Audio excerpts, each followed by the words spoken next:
Welcome back to the Crypto's Key conversation. Hey, in this video, typically I do two videos. I'll do like one specific to the Ripple versus SEC case and kind of all the stuff that went behind scenes with the Ethereum Free Pass speech with Bill Hinman. And I'll usually do like a second video where I kind of cover, some positives and negatives in the general scope of the crypto market. But I think I'm going to start trickling it down to maybe one video a day and kind of talk about and cover the Ripple versus SEC case while still throwing in some other information that's going on in the external crypto space. So we're going to see how this thing works out. So we're quickly going to jump into CoinGecko here. We're currently sitting at a $1.91 trillion market cap, currently up 6.8% for the day. And obviously we know that this executive order had spiked a huge inflow of people purchasing our Bitcoin and digital assets within the space. So obviously we have a massive price increase. We have Bitcoin sitting at 41,956. Ethereum 2,715, Tether, Binance Coin 392, XRP sitting at 76 cents, currently up 6.5% for the day. Terra sitting at $99, up 16.7% for the day. Solana $87, Cardano 84 cents, and then Avalanche is sitting at $77. So coming over here, if we look at the top gainer 24 hours, Thorchain Waves up 20 plus percent, which is pretty positive. Coming over here to the Bitcoin Fear and Greed Index, as you can see, we're up 1 point from yesterday. And I'm sure when this thing resets in 1 hour and 39 minutes, that is probably going to go up. There's a lot of positivity and optimism that's been hitting the market with this Biden's executive order on crypto, which we're going to quickly talk about it right now. So it says this from Blockworks. Biden's executive order seeks to promote U.S. competitiveness and leadership in leveraging of digital assets and crypto. It says the U.S. president calls for a unified approach on regulating and evaluating crypto. So before we get in there, obviously there was like some so-called leak. They say it was an accident of Yellen's response to Biden's executive order. So it was kind of leaked ahead of time and it was removed, but people went to the Wayback Machine and got the documents. So obviously there was people who kind of front run, the information that was coming out with this executive order. And that's why we had a massive influx of money coming into the market, rebuying into Bitcoin. So that's why we're seeing the price increase. So with this being said, obviously, there's no specifics in regards of, regulations. Obviously, they've been talking about, getting these, platforms and just these, I don't know if it's just custody, but it's just like these industry platforms on and off ramps and these people that pretty much gather information in regards of digital assets and kind of, what's happening when it comes to, who's buying what, who's using what, kind of gather all this information to where, the U.S. Treasury and Biden's, executive order, their group can kind of come in and kind of see how they need to, in a sense, regulate things. So obviously there's no specifics, but even if they came out and did nothing, which this is more than nothing, but if they came out and did nothing, that's still a positive because there was a lot of negativity that was going on in regards of when Biden had, made the announcement that they're coming up with some executive order. So this is a lot of positivity that's hit the market. Coming over here to Blockworks article, it says, this is quote, the rise in digital assets creates an opportunity to reinforce American leadership in the global financial system and at the technological frontier, but also has substantial implications for consumer protection, financial stability, national security, and climate risk. And it says a fact sheet released by the White House read.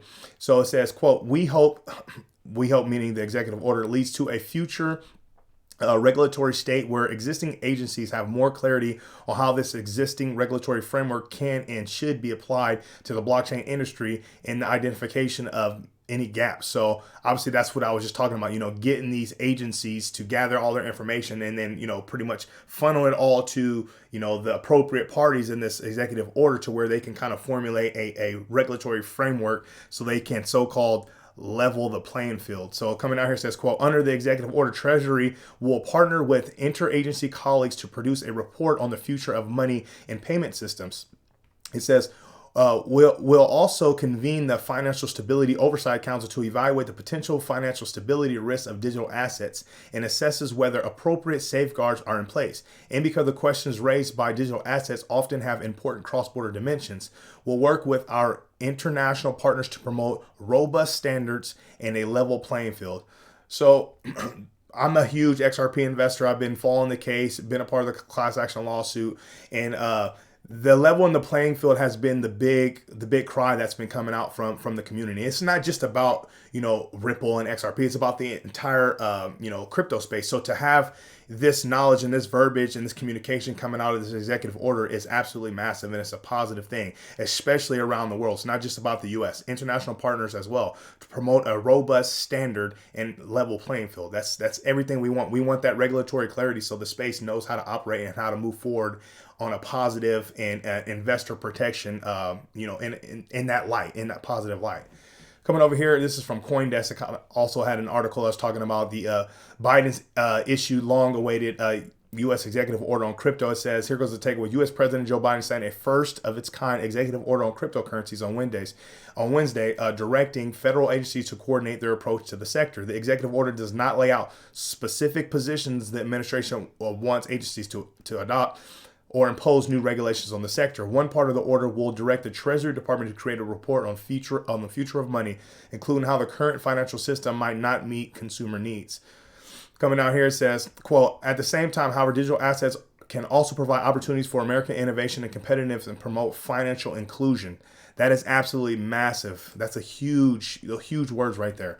Innovation is central to America's story and our economy, generating jobs and opportunities, creating and building new industries, and sustaining our global competitive edge and leadership. So I want you to keep this, keep the level of playing field and financial inclusion in mind, because I got a video I'm going to show you from Russell Brand that's kind of painting a picture of how the SEC has been regulating by enforcement and kind of hurting the so-called investors that they're set out to protect.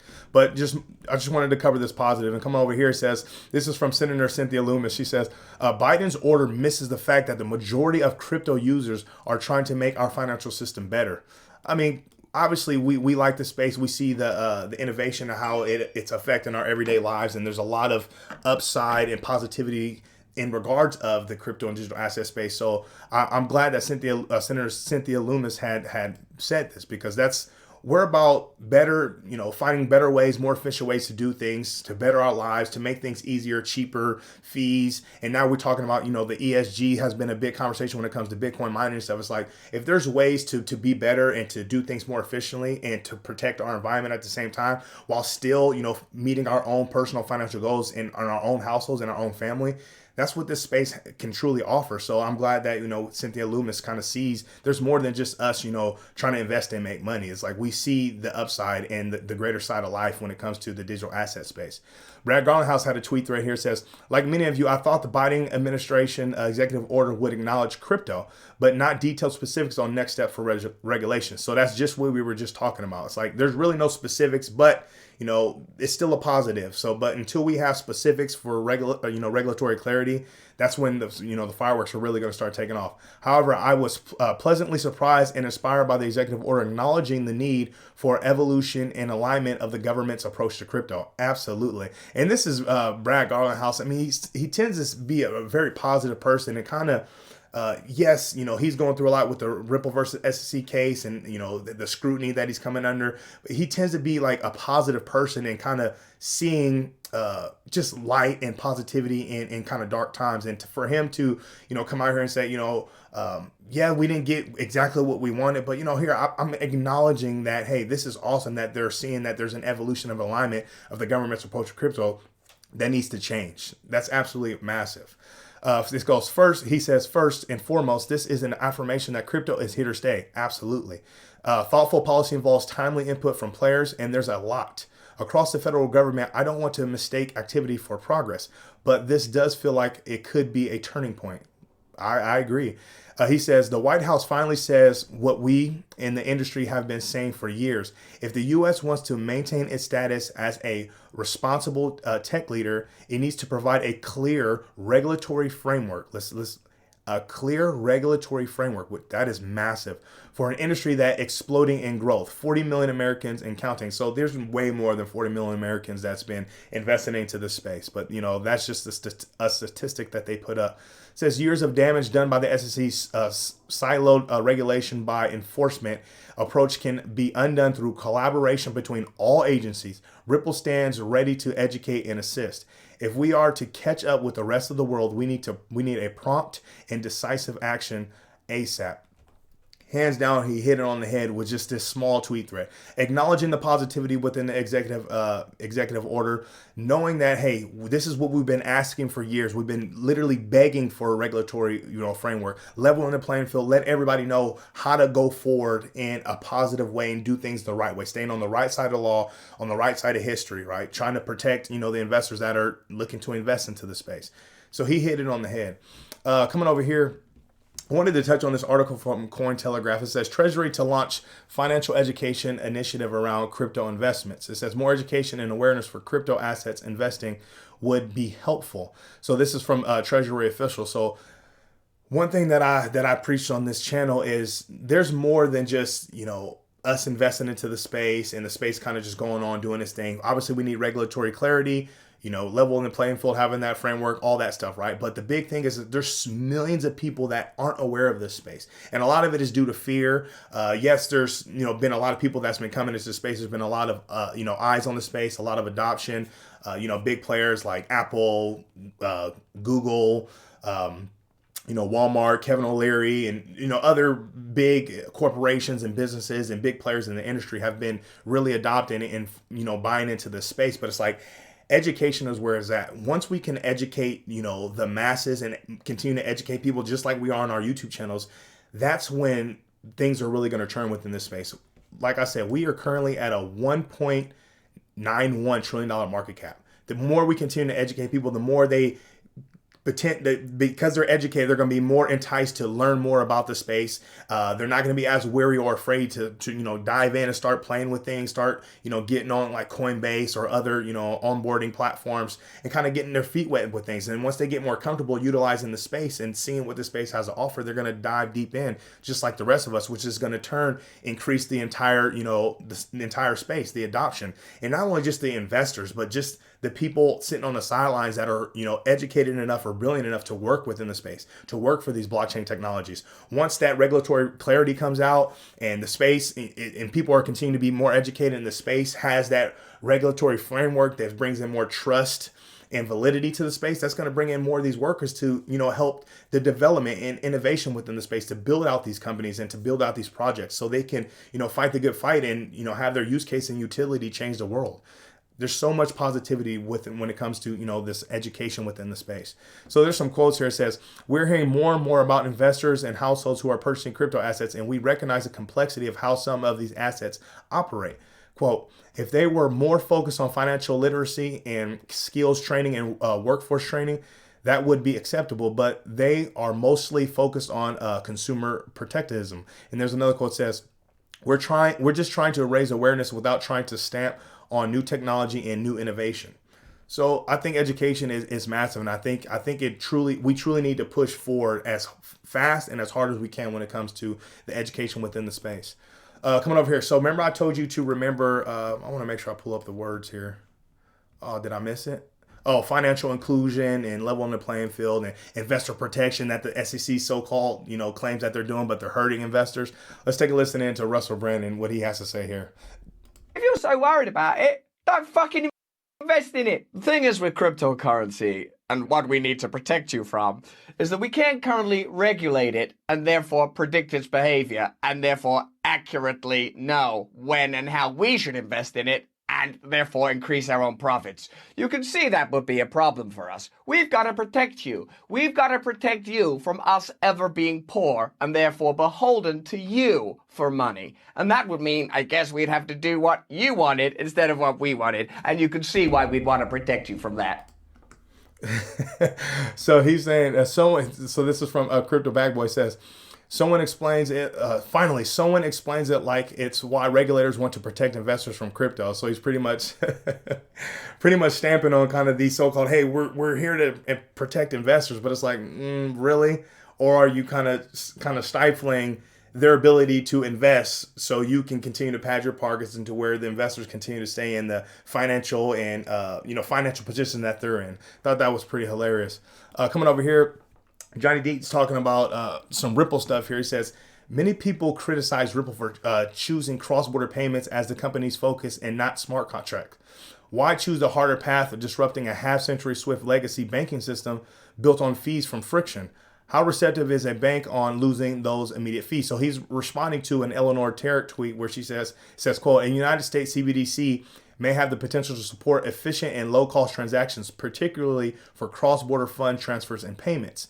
So he continues down here, says, Ripple chose the cross-border path. Vitalik Buterin, staying with Ripple CTO, was aware of this decision and saw an opportunity to go the other way with smart contracts, and Ether was born. Cross-border is a big deal, but Tim Draper called it.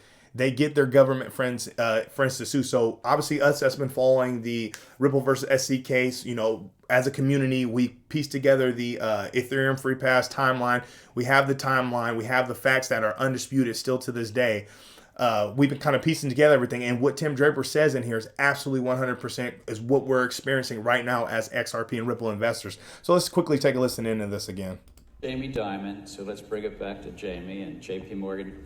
What do you think is going to be the thing that they will have to change the most or lose market share and somebody else is going to do better, faster, serve their clients better than JP Morgan or Goldman Sachs? You can just hear the bankers panicking right now. But what feel the panic in their voices. But here's business that is most here's what always happens. The first thing that happens is they try to go, oh, it's nothing. And they did that. I mean, that's with every new industry, every new technology comes along, the powers that be, the incumbents, the status quo, all say, it's nothing. Don't ignore the man behind the curtain. This is nothing. And then all of a sudden it's too big to get in there. They're going, oh my God, I got to face this thing. And then they all line up and they wrap their arms together and they say, we're not letting this happen. And then it keeps going. And then they say, okay, well, let's sue them. Or let's go get the government. There's another thing they do. They adopt the technology. I think. No, that's at the end. They will adopt this technology. No, this is the last thing they do. No, yeah, it's like it's after. Right. It's after the press planting. They plant the press stories. They put out lawsuits. They create as much of a fuss as possible. They try to get their government friends involved. And then they go, oh, God, this thing's happening. I mean, for those of you that's been following, I mean, tell me, for those of you that's been following, tell me that that's not accurate. I mean, he hit on the head. That's literally what's truly been happening. So here goes, facts are facts. So he has, these are the facts that aren't in dispute. So you can come in and take a look at this. And for those of you that aren't aware of this, I highly recommend you kind of read through this. I forgot who put together that great diagram. That's awesome. But continuing on here, I wanted to play this too as well because we're big into, I'm personally an investor in Ethereum and I want Ethereum to be successful, okay?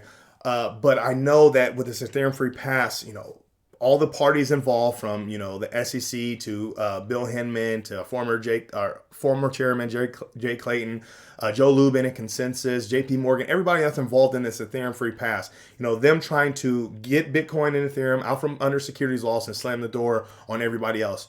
This is massive right here. This is from WheezyX. It says, Fred Wilson from USV, Ethereum pretty much invented ICOs. And this is absolute facts. Let's take a listen to this. Remember, Gary Gensler's big thing is about ICOs, right? When it comes to securities, like, did you invest in something in anticipation, to pretty much turn a profit? Are you in investing with the efforts of others that you plan on returning a profit? Pretty much in a sense, are you in a common enterprise with them? So let's take a listen into this. Had the Silk Road, which was an illegal drug market being run on Bitcoin effectively. And then we have the ICO market come along, and we have very valid projects like the Ethereum project, which really kind of invented ICOs, raising the initial capital to seed what has become a very important piece of technology. So I just wanted to play. I mean, for all of us that's been in the space and been following it, we all know that that's the case. Coming over here, some positives. This is from Bitcoin Archive. It says, breaking, State Street will offer custody services to institutional clients to store their Bitcoin and crypto. That's a positive right there. Blockworks had one. It says, just in, Dubai approves a law to regulate and promote Bitcoin and crypto. Dubai's ruler recognized crypto as a rapidly growing global sector of which the Emirates wishes to be a leader.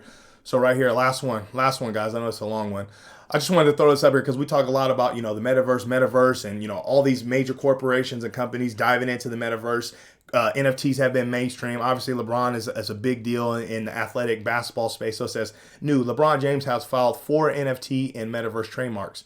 So just a lot more eyes, a lot more awareness. All his fans that are going to be seeing kind of what he's doing, they're going to be exposed to that, which then gives more exposure to the NFT and metaverse sector within the crypto space, and overall giving exposure to the entire crypto space. So with the Biden executive order, all that positivity that came out, obviously we've seen some price increases from it, which is a lot of positives. Obviously things are moving now, so it's going to be curious to see how, where this SEC versus Ripple case goes from here on out. Obviously we know Jeremy Hogan says the next few months should be quite interesting. We should be waiting on some information and some rulings coming from Judge Torres and Judge Netburn, hopefully this month. As for the entire crypto space, this executive order is a positive, and there's been a lot more positivity within the space. With all that being said, stay strong out there. Be safe.